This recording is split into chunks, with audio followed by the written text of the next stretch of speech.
जब वैराग हो जाता है तो उसके भाव शुद्ध होते हैं, विवेक सम्मत होते हैं। फिर वो संसार में प्रेम नहीं तलाशता, वो ईश्वर में प्रेम तलाशता है। वो तरफ ईश्वर के लिए होती है। इसलिए पतंजलि ईश्वर प्रणिधान की बात करते हैं। पतंजलि का योग सूत्र एक साधक की रचना नहीं है। साधक वो रचना नहीं कर सकता।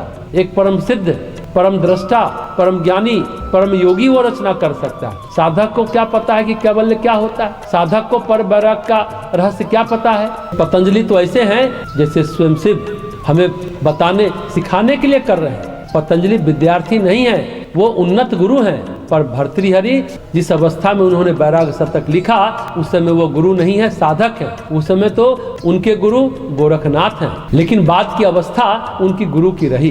तुलसीदास जिस तल पर है उसी तल पर भर्तृहरि है। वैसे तुलसीदास ने भी अपनी पत्नी को कोई कष्ट नहीं दिया, चुपचाप चले आए। पर भर्तृहरि ने तो एक कदम आगे बढ़कर भाई को समझाया, अनुरोध किया, पिंगला का कोई अपमान न करे, राजमाता का सम्मान हो। माँ का सम्मान विक्रमादित्य ने दिया।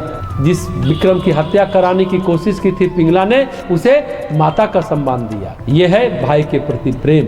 वैसे दोनों की अपनी अपनी अवस्था है और भिन्न भिन्न स्थितियां हैं। भर्तृहरि में पत्नी के प्रति कसक नहीं रही, पर गोस्वामी जी में रह गई। अगर श्री अरविंद की बात करें तो उनसे पूछा किसी ने, जब संबंध निर्वाह नहीं करना था तो आपने शादी क्यों की? तो श्री अरविंद ने कहा, हमें नहीं पता था कि हमें किस रास्ते चलना है, हमें नहीं पता था कि हमारा लक्ष्य क्या है, हमें नहीं पता था कि हमारा गंतव्य क्या है। हमें प्रेम की तलाश थी जीवन में। क्योंकि उनकी माँ भी विक्षिप्त, बचपन में कुछ मांगते थे तो पत्थर मारते थे। जब इंग्लैंड से पढ़कर वापस लौटे और माँ से मिलने गए तो माँ ने पूछा, तू कौन है?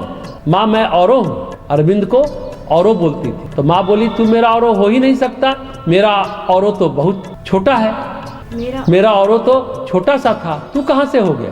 तो प्रेम की तलाश, प्रेम की पिपासा तो नहीं कह सकते, प्रेम की तलाश कह सकते हैं। पिपासा विवेकहीन शब्द है।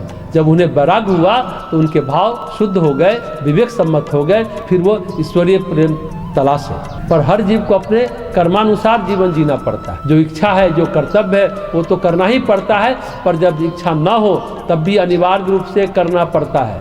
अरविंद अपने साथ एक दैवी कर्तव्य लेकर आए थे, स्वामी विवेकानंद की तरह। भारत के ऊपर छाए तमस को, अंधकार को अपनी तपस्या से काटना था। बरसात का पानी तो साफ ही होता है, पर जमीन पर गिरता है तो गंदा हो जाता है। उस सड़क के नाली में अपनी घर की नाली का भी कचरा बहा देता है आदमी। तो कर्म और कर्तव्य अलग अलग है। इस अवस्था को, अंधकार को काटने के लिए उन्हें इस अवस्था से गुजरना पड़ा, इसलिए विवाह करना पड़ा।